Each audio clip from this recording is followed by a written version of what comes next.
नमस्कार, दैनिक shift time में आप सभी का बहुत बहुत स्वागत है। वीडियो शुरू करने से पहले हम ज़रूर ये कहेंगे, ये वीडियो किसी भी धर्म या जाति को ठेस पहुंचाने के लिए नहीं है।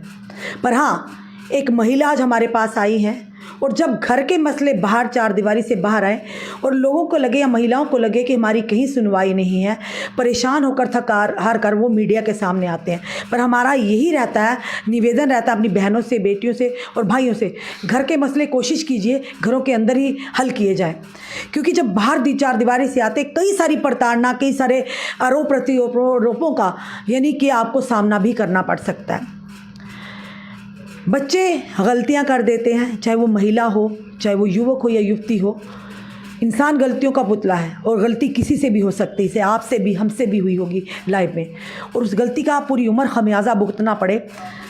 उसी के चलते हम कहते हैं कि हमेशा बच्चों को खास करके अपने माता पिता की राय लिए बगैर कोई भी काम नहीं करना चाहिए। और ज़िंदगी का फ़ैसला यानी शादी ब्याह का फ़ैसला भले ही अपनी मर्ज़ी हो, पर अपने माता पिता से ज़रूर परामर्श करें, उनको ज़रूर इन्वॉल्व करें। हम जल्दबाजी में प्यार में इतने अंधे हो जाते हैं, हम भूल जाते हैं कि हमारे माता पिता ने जिन्होंने 25 साल या 20 साल हमें पाल पोस कर बड़ा किया है, एकदम से हम उनसे किनारा कशी कर लेते हैं। उसी का आगे खमियाजा हमें ज़िंदगी में भुगतना पड़ सकता है। एक समय ऐसा आता है, इंसान कहता है बेजार हो जाता है ज़िंदगी से, कोई रास्ता नहीं दिखता। एक महिला हमारे साथ आई है, ये ज़रूर कहेंगे, इनका नाम बताएंगे ना, इनकी हम आपको फेस दिखाएंगे, क्योंकि सुप्रीम कोर्ट की गाइडलाइन है, हम उनका आदर करते हैं। सरकारी नौकरी करते हैं, 4 बच्चे हैं, लगभग 16 साल हो चुके हैं शादी को, पर आज तक प्रताड़ना का शिकार हो रहे हैं। पर वीडियो शुरू करने से पहले अगर दूसरी पार्टी जो इनके हस्बैंड हैं, उनसे भी निवेदन करते हैं, अगर आप भी अपना पक्ष रखना चाहते होंगे, आप भी हमारे समक्ष आ सकते हैं। चलिए इन्हीं की ज़ुबानी, इन्हीं की कहानी सुनते हैं। आखिर क्या ये महिलाओं को, बहन बेटियों को भी अपने माध्यम से जो कि एक निवेदन करना चाहती हैं और अपनी परेशानी क्या सामने रखना चाहती हैं। आप रो रही हैं, रोइए मत, अब बात रखिए अपनी, आराम से, बड़े आराम से रखिए, कोई टेंशन नहीं है, आपको कोई कुछ नहीं कहेगा। अब सरकारी मुलाजिम हैं, अच्छी खासी तनख्वाह ले रही हैं, फिर क्या परेशानी है, कब शादी हुई? आपने शायद आप यही कह रही थी कि आपके इंटर रिलीजन मैरिज हुई है। इंटर रिलीजन हुई है शादी। 19 साल की थी जब मैंने शादी की है, तो मैंने पापा के खिलाफ जाकर की थी। तो उसके बाद आप किस परिवार से हैं, किस समुदाय से? हिंदू है, राजपूत है हम। तो इन्हें मेरा धर्म दृष्टि भी करवाई, उसके बाद बच्चे हो गए। फिर धर्म परिवर्तन अपनी मर्जी से किया था? इन्होंने करवाया था, अपनी मर्जी से नहीं। उस टाइम मैं अकेली थी, मुझे फोर्स भी किया कई बार इन्होंने। उस स्टार्टिंग से ही मुझे मारना पीटना शुरू किया, मैं बर्दाश्त ही करती रही। मैंने सोचा बच्चे सुधर जाएगा, आज सुधरेगा कल सुधरेगा। उसके बाद फिर मेरी जॉब लग गई, ये घर पे ही बहुत मारता था। 20 साल की उम्र में आपकी शादी की, माता पिता की मर्जी की? नहीं मैम, मैं एक ही बहन थी, 2 भाई हैं। आज आपको एहसास हो रहा है? आज सुनिए, आज आपको गलती का एहसास हो रहा है? बहुत ज़्यादा हो रहा है, क्योंकि मुझे इस बंदे ने कहीं के लिए नहीं छोड़ा, मुझे बहुत ही टॉर्चर किया। मेरे हॉस्पिटल तक, मेरे स्टाफ तक इसने जाकर उधर भी मारा मुझे, बहुत बार हॉस्पिटल में जाकर मारा, सीएमओ के सामने मारा, मेरी सुपरवाइजरों के सामने मारा, मेरे स्टाफ के सामने, पूरे जहाँ मैं क्वार्टर में रहती हूँ वहाँ पर लोग सारे देखते हैं। मेडिकल विभाग में? हाँ, वहाँ तक मारा इसने। वहाँ पर 200 क्वार्टर है, किसी को पूछो कि मैं कैसी हूँ, इसने मेरे कैरेक्टर पर उंगली उठाई, जबकि मेरा ऐसा कुछ नहीं है। हम किसी से भी मैं मेडिकल। साल हुए आपकी शादी को? मैम 15 साल हो गए। कौन से सन में हुई थी? मैम 2008 में हुई है। ये सिलसिला कब शुरू हुआ, मार पीट का, गाली? स्टार्टिंग से इसने शुरू किया, लेकिन मैंने सोचा, मैंने माँ बाप छोड़ कर आई हूँ इस बंदे के पीछे, चलो बर्दाश्त ही करती रहूँ, मत सुधर जाए। लेकिन नहीं ये सुधरा, मैंने बहुत किया, सुधारने की कोशिश की। इसने ड्रिंक भी की, ड्रग्स के केस में इसका छोटा भाई अंदर था पहले जेल में, ये ड्रग्स भी करता है, ड्रिंक्स भी करता है, मेरे पैसे से करता है सब कुछ। इसके बच्चे कुछ खर्चा भी करती हूँ। आपके हस्बैंड का नाम क्या है? शाहिद। क्या करते हैं? मैम पहले गाड़ी चलाता था, आजकल वो छोड़कर घर बैठा हुआ है। आजकल कुछ नहीं करता, खाली लेटता घर पे पीकर। लगभग 16 साल हो गए। हाँ, बच्चों को 16 साल से आप प्रताड़ना शिकार? मैम 16 साल से इसने बहुत मारा, मेरे पास फोटो भी है जो इसने मारा है। तो जब मैं सचो के पास गई, कीर्ति के पास, उन्होंने बोला कि कोई नहीं, इसने फोटो, मैंने फोटो बताया, इसने बोला कि मैंने नहीं मारा इसको, कभी भी नहीं मारा आज तक। मतलब इसकी माँ को भी पता है, सब इनके बहन भैया सभी को पता। हमारे क्वार्टर में जहाँ रहती थी, वहाँ जहाँ मैं मकान मालिक, जहाँ पर मैं आके रेंट पर हूँ, वहाँ के मकान मालिक है, उनको भी पता है, क्योंकि मैं 4 साल पहले उनके घर नहीं हूँ। ये रहने वाले कहाँ? मैम ये रजौरी के मैं भी उधर की हूँ। हाँ मैम, तो बच्चे बड़े बड़े हो गए हैं, तो अब बच्चों के पीछे अगर मैं करती थी बर्दाश्त, इस इंसान को भी थोड़ा करना था ना, मेरे साथ कंप्रोमाइज़ है, तो इसने नहीं किया मेरे साथ कभी कंप्रोमाइज़। शुरू में ऐसा होना शुरू किया तभी आपने क्यों नहीं किनारा कशी कर ली? अपने माता पिता के पास क्यों नहीं चले मेरे गए? पापा आए थे एक बार मुझे लेने, मैं नहीं गई, 2010 की बात है, मुझे लेने आए थे, मैं नहीं गई। मैंने सोचा मेरे बच्चे खज्जल हो जाएंगे, फिर अगर अब मैं ये चाहती हूँ कि मेरे बच्चे अगर मुझे देगा ये चारों बच्चे, मैं लिख कर ले लूँगी, कोर्ट पर लिख कर दे, ऐसे मैं बच्चे नहीं किसके रखूँगी, एक भी बच्चा नहीं रखूँगी। अगर कोर्ट में लिख कर देगा मैं बच्चे रख लूँगी। तो मेरा अभी बच्चे किसके पास है? मैम 2 बच्चे मेरे पास हैं, तो 2 इसके पास रहते हैं। जब मैं ड्यूटी जाती हूँ तब बेटियाँ कितने और बेटा कितने? 2-3 बेटियाँ, एक बेटा है। हाँ जब जाती हूँ ड्यूटी तो तब इसके पास छोड़कर जाती हूँ, बेटियों बड़ी बहन के पास बेटा, तो उसके बाद वापस जाती हूँ, ले जाती हूँ ड्यूटी से जब जाती हूँ। तो इतनी खटास कैसे आ गई? जो इंसान जिसने के लिए आपने पूरी दुनिया से लड़ाई की, अपना धर्म जाति सब छोड़ दिया, और उसके बाद आप कन्वर्शन आपका हुआ और अपने माता पिता की मर्जी के विरुद्ध अपने माता पिता का मन दुखाकर आज आप खुद दुखी हैं।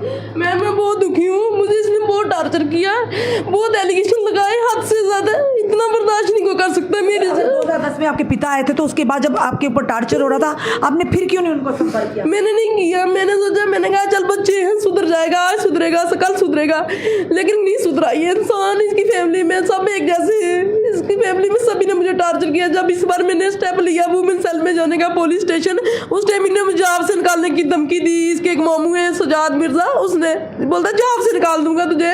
उनने बहुत मतलब गंदे गंदे मुझे टार्चर किया हर बात के लिए, ड्रिंक करके ड्रग्स लेकर। लड़ाई झगड़ा किस बात पे शुरू हुआ है? आपको क्यों? मैम एलिगेशन लगाता है गलत, जिससे भी बात करो बोलता है इसके साथ तेरा अफेयर है। मतलब ड्यूटी जाते हैं हम, स्टाफ में हमारे 1000 बंदे होते हैं, कोई फ़ोन करेगा बोल देगा यहाँ इसके साथ इसका है कुछ। मैम इतना कोई नहीं बेला होता, ड्यूटी करो, बच्चे पालो, घर पे करो। जब पर आपने अब फैसला कर लिया अलग रहने का। मेरा एक ही फैसला है, मैंने इससे डाइवोर्स। आप कहाँ रहते हो और वो कहाँ रहते हैं? मैं क्वार्टर में नहीं रह रही, मेरा क्वार्टर है, क्वार्टर नहीं वो छोड़ रहा, मैं रूम रेंट पर रखा हुआ है, वो क्वार्टर से नहीं निकल रहा। आप सरकारी मुलाजिम में, आपने क्वार्टर लिया, पर क्वार्टर में आपके हस्बैंड रह रहे, आप रेंट पे रह रहे? जी मैम, मैं 8000 रुपये रेंट देती हूँ। इसके बाइक की किस्त भी मेरी सैलरी से कटती है, मेरी 40,000 रुपये सैलरी है, उससे इसकी बाइक की किस्त भी जाती है। मेरी जो मैंने गारंटियाँ डाली थी इन्होंने जिद के मारे वो भी नहीं देते, तो सारी मेरी पे उधर खत्म हो जाती है। बच्चों की फी भी मैं देती हूँ, ये इससे खाली ड्रिंक करके ड्रग्स लेकर अंदर लेटे रहना पूरा दिन, फिर बच्चों को मारना भी, जो बेटियाँ इसके पास रहती हैं उनको मारा भी। कल रात को इसकी बहन को मैंने फ़ोन किया कि ये बेटियों को मारा। इसकी बहन ने बोला कि आप क्या करो कि पुलिस स्टेशन कंप्लेन करो। मैंने पुलिस स्टेशन कंप्लेन की, मैं उधर गई, उनके पास मेरी 5 कंप्लेन है पुलिस वालों के पास, उन्होंने एक बार भी एक्शन नहीं लिया। रात को जब मैंने रात को गए तो थे पुलिस वाले? गई थी ना। घरेलू मसला होता है वुमेन सेल में। मैम घरेलू मसला इसका मतलब ये थोड़ी है कि कोई किसी को मार देगा ये पूछेंगे नहीं। गए तो थे पुलिस वाले? गए तब गए ना जब मैंने मीडिया के लिए बोला, तब गए, ऐसे वो हिले नहीं। कितनी बार मैंने एप्लीकेशन दी, पिछले दिनों में उसने मुझे नीचे मंडी में आकर मारने लगा, मारने के लिए स्कूटी के पीछे दौड़ा, तब भी मैंने एप्लीकेशन दी शाम को। पुलिस वाले इनने कोई एक्शन नहीं लिया। इसका मतलब ये पुलिस बिकी हुई है, ये उनसे पैसे खाते हैं ना, जो इस बात का एक्शन नहीं लेते। क्यों नहीं लेते, इनको ही पूछा जाए ना। मतलब जो बंदा तंग होकर इतना जाता उनके पास है, उसका एक्शन लेना चाहिए ना उनको गवर्नमेंट ने यूनिफॉर्म क्यों दी है? इसी बात के लिए दी है, पब्लिक की हेल्प के लिए, जब वो बैठने के लिए दी है।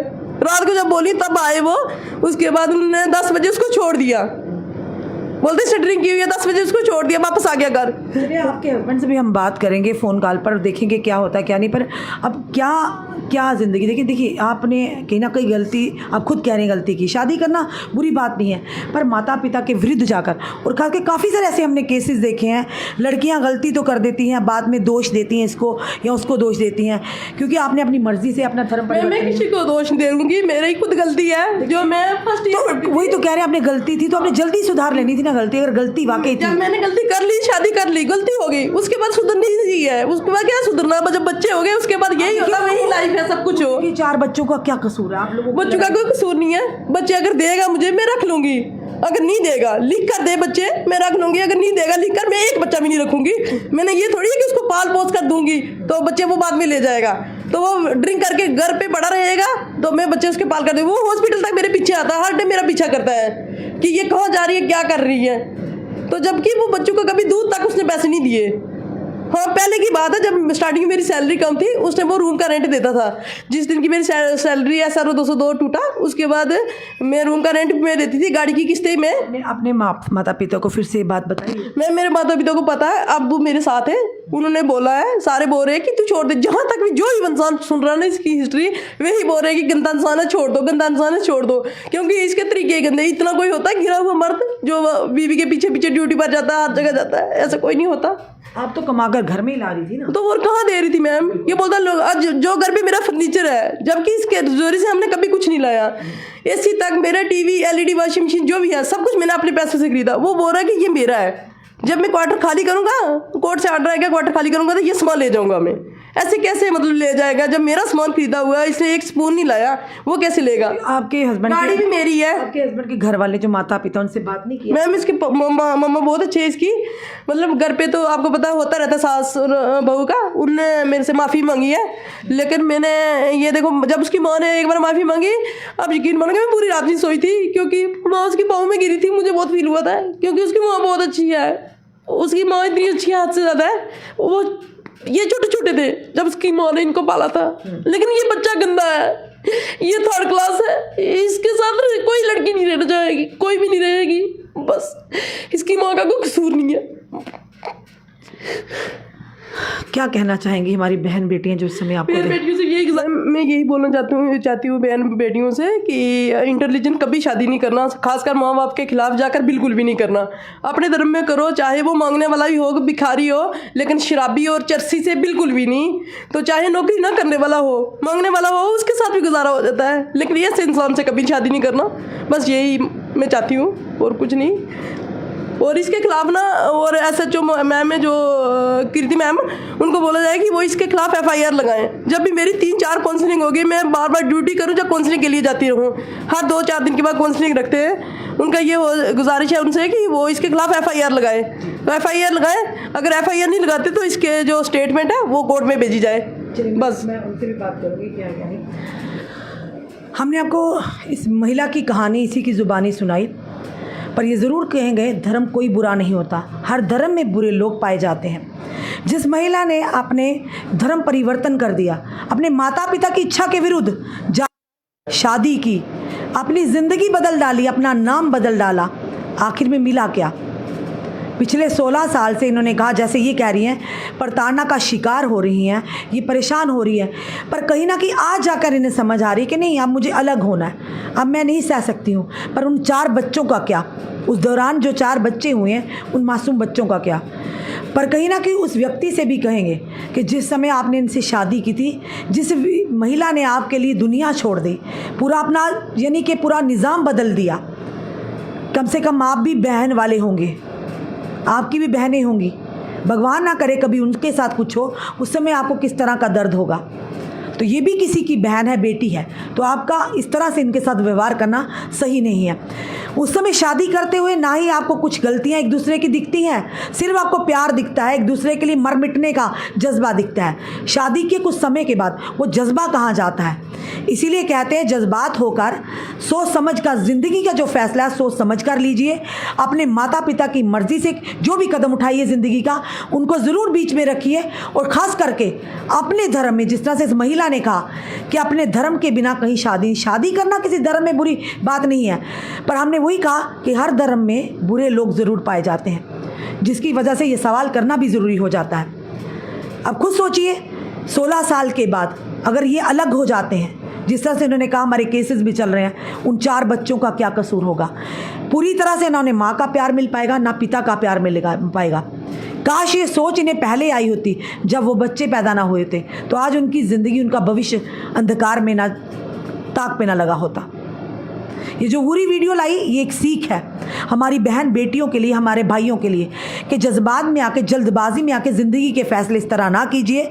किसी एक व्यक्ति के लिए आप इस तरह से अंधे हो जाते हैं, कुछ भी कर गुजरने को, यानी कि आपको अपने माता पिता का 20 साल का, 25 साल का प्यार भी उस समय कम दिखता है, उसे एक शख्स के लिए, उसे एक महिला के लिए, या उसे एक पुरुष के लिए, जिसके चलते आपको पूरी उम्र आगे आने वाले समय में पछताना पड़ता है। तो इसीलिए ये कहानियाँ प्रेरित भी करती हैं और एक सीख भी देती हैं। आपके जो भी कमेंट्स होंगे, जो भी सुझाव होगा, हमें ज़रूर कमेंट बॉक्स में दीजिए। इस वीडियो को जितना हो सके शेयर कीजिए। जुड़े रहिए हमारे साथ अगले अपडेट के लिए। जय हिंद, जय भारत।